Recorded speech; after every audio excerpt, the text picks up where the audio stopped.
আসসালামু আলাইকুম রহমতুল্লাহ। বাইবেল, যেটাকে আল্লাহর পক্ষ থেকে আসা পবিত্র বই বলা হয়, তো আজকে বাইবেল থেকে একটা জিনিস দেখাবো আপনাদেরকে। এটা হচ্ছে তৌরাত শরীফ, নিউ টেস্টামেন্ট। মুসা আলাইহিস সালামের উপরে নাজিল হয়েছিল তাওরাত। তো ওই তাওরাত আর এই তাওরাতের কোনো সম্পর্ক নাই। এটা হচ্ছে নিউ ওল্ড টেস্টামেন্ট, পুরাতন নিয়ম বলা হয় এটাকে। এটা কখনোই মুসা আলাইহিস সালামের তাওরাত নয়। তাওরাতে কিছু অংশ থাকতে পারে। তো পয়দায়েশ, জেনেসিস, ইংলিশে কিং জেমস ভার্সন যদি দেখেন সেখানে জেনেসিস লেখা আছে, বাংলায় অনুবাদ করা হয়েছে পয়দায়েশ, পৃষ্ঠা 24। এখানে 8 থেকে 13 নম্বর ভার্স বলা হয়েছে যে ইসহাক বড় হলে, ইসহাককে আর ইসমাইলকে, ইব্রাহিম আলাইহিস সালামের 2 সন্তান, বড় সন্তান ইসমাইল, বড় সন্তান হচ্ছেন হাজেরা আলাইহিস সালামের ছেলে। হাজেরা ছিল মিশরের একজন দাসী, যেই হাজেরাকে ইব্রাহিম আলাইহিস সালামকে খুশি হয়ে হাদিয়া হিসেবে দিয়েছিলেন মিশরের বাচ্চা। তো ইসমাইল আলাইহিস সালামের মা হাজেরা আলাইহিস সালাম বয়সে ছোট হলেও তিনি আগে গর্ভবতী হন এবং ইসমাইলের জন্ম হয়। আর প্রায় সব রেওয়ায়েত থেকে যেটা অনুমান করা যায়, মোটামুটি 13 বছর 14 বছর পরে ইসমাইল আলাইহিস সালামের পরে ইসহাক আলাইহিস সালামের জন্ম হয়, কিন্তু তিনি সারা আলাইহিস সালামের গর্ভে তিনি জন্মগ্রহণ করেন। মানে ইসহাকের মা হচ্ছে সারা, যিনি বয়সে বড়, আর ইসমাইলের মা হাজেরা, যিনি বয়সে ছোট। আচ্ছা, ইসহাক বড় হলে যেদিন তাকে মায়ের দুধ ছাড়ানো হলো সেই দিন ইব্রাহিম একটা বড় ভোজ দিলেন। ইসহাক আলাইহিস সালাম যখন বড় হলেন, দুধ পান করা ছেড়ে দিলেন, সেই দিন দুধ পান ছাড়া উপলক্ষে ইব্রাহিম আলাইহিস সালাম একটা ভোজের আয়োজন করলেন। এগুলো বানোয়াট কথাবার্তা, এগুলো কোনো প্রমাণ নেই। সারা দেখলেন, সারা হচ্ছে ইব্রাহিম আলাইহিস সালামের প্রথম সন্তান, যিনি ইসহাকের, সারা হচ্ছে ইব্রাহিম আলাইহিস সালামের প্রথম স্ত্রী, যিনি ইসহাক আলাইহিস সালামের মা। সারা দেখলেন মিশরীয় হাজেরার গর্ভে ইব্রাহিমের যে সন্তানটি জন্মেছে সে ইসহাককে নিয়ে তামাশা করছে। মিশরীয় হাজেরার গর্ভে ইব্রাহিমের যে সন্তানটি জন্মেছে সে ইসহাককে নিয়ে তামাশা করছে। মানে ইসমাইল জন্মগ্রহণ করেছে হাজেরার গর্ভে, হাজেরা তামাশা করছে কাকে নিয়ে? ইসহাককে নিয়ে।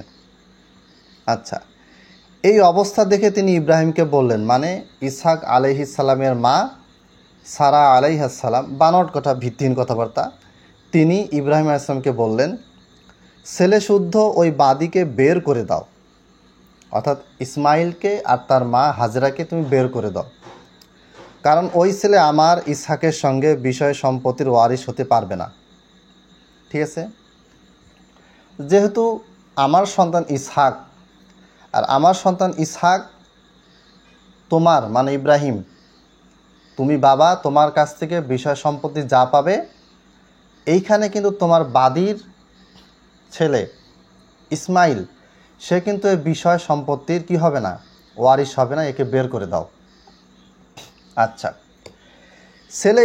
ছেলে ইসমাইলের এই ব্যাপার নিয়ে ইব্রাহিমের মনের অবস্থা খুব খারাপ হয়ে গেল। একজন নবী, আমি যে সত্য মনে করে, মানে ধরে নিচ্ছি যে ঘটনাটা সত্য, একজন নবী, তিনি তার স্ত্রীর কথায় মন খারাপ করেন। স্ত্রীর হক বললো না বাতিল বললো সেটা তিনি ভাবতেছেন না। মানে একজন নবীকে এখানে খাটো করা হলো, বেইনসাফ, বেঈমান হিসেবে দেখানো হলো। কীভাবে দেখানো পরে বলতেছি। আচ্ছা, ছেলে ইসমাইলের এই ব্যাপার নিয়ে ইব্রাহিমের মনের অবস্থা খুব খারাপ হয়ে গেল, কিন্তু আল্লাহ তাকে বললেন, তোমার বাদী ও তার ছেলেটির কথা ভেবে তুমি মন খারাপ করো না। সারা তোমাকে যা বলছে তুমি তাই করো, কারণ ইসহাকের বংশকেই তোমার বংশ বলে ধরা হবে।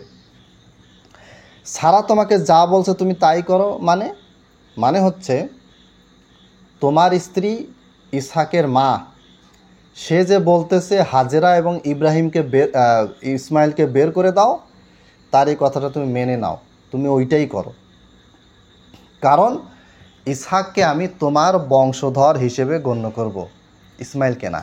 তোমার বংশ ইসহাক থেকে ধরা হবে, ইসমাইল থেকে হবে না।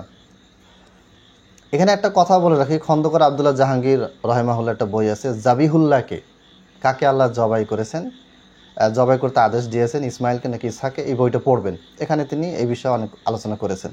আচ্ছা, 1 নম্বর পয়েন্ট, আল্লাহ তাআলাকে এখানে বেইনসাফি প্রমাণ করা হয়েছে, যে আল্লাহ তাআলা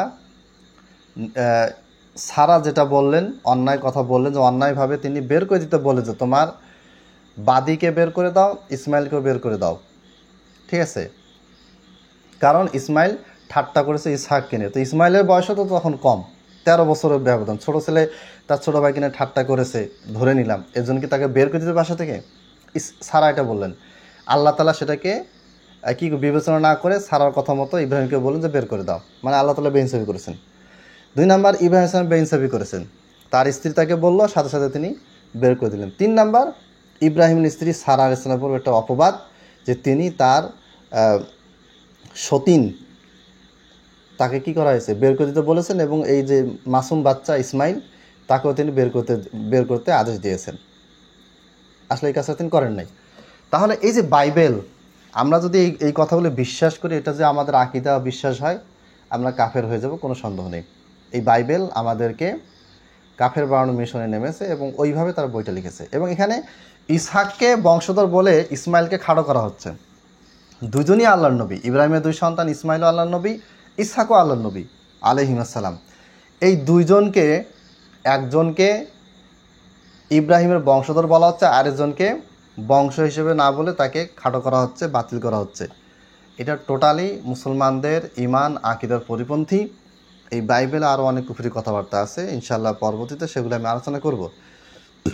আজকে এ পর্যন্তই। খালি একটা বিষয় আপনারা মনে রাখবেন, আপনার বাড়ির আশেপাশে কোনো ফ্যামিলি যদি তার সন্তানকে খ্রিস্টান স্কুলে পড়ায়, তাদেরকে বুঝাবেন, বুঝিয়ে মুসলমানদের স্কুল কলেজে ভর্তি করানোর চেষ্টা করবেন। কারণ এই বাইবেল থেকে সিলেক্টেড কিছু অংশ এই খ্রিস্টানদের স্কুলে পড়ানো হয়, শেখানো হয়। ইসলামের বিরুদ্ধে তারা কিছু বলে না, কিন্তু আস্তে আস্তে ইসলাম থেকে বের হয়ে আপনার সন্তান খ্রিস্টান হয়ে যাবে, সেই পরিকল্পনা নিয়েই তারা সিলেবাস বানিয়ে এই স্কুলগুলি বাংলাদেশে চালাচ্ছে। আমাদের সৈয়দপুরে একটা কোচিং আছে, রবার্ট কোচিং সেন্টার, সেখানে প্রচুর ছেলে মেয়ে পড়ে, খ্রিস্টানদের। মেয়েদেরকে অনেক পুরস্কার দেয়, ছেলেদেরকে অনেক পুরস্কার দেয়, ছাত্রছাত্রীরা একটু কিছু পারলে তাদেরকে প্রচুর পুরস্কার দেয়, প্রচুর পরিমাণ খরচ তারা করে, পড়াশোনা খুব ভালো, মাশাআল্লাহ। তো এই যে একটা চক্রান্ত চলতেছে, এগুলি থেকে আমাদেরকে নিজে বেঁচে থাকতে হবে, এবং আমাদের আশেপাশে যে গাফেল মুসলমানরা আছে তাদেরকে কি করতে হবে, বিষয়গুলি বুঝাতে হবে, শেখাতে হবে, জানাতে হবে। আর আমি একবার রিডিং পড়লাম, যেন আপনারা এই বইটা 24 পৃষ্ঠা পয়দায়েশ বা জেনেসিস, এটা বের করলে যেন হুবহু এইভাবে পান। আমি নিজ থেকে কিছু বলি নাই, যেটা লেখা আছে সেটাই। আল্লাহ তাআলা আমাদেরকে খ্রিস্টান মিশনারিদের এই ধরনের ঈমান ধ্বংস করার মিশন থেকে আমাদেরকে হেফাজত করুন, আমিন। এবং আমরা যেন এই ঈমান ধ্বংসের যে মিশন, সেইটাকে যেন আমরা ধ্বংস করতে পারি, আমিন। আসসালামু আলাইকুম ওয়া রাহমাতুল্লাহ।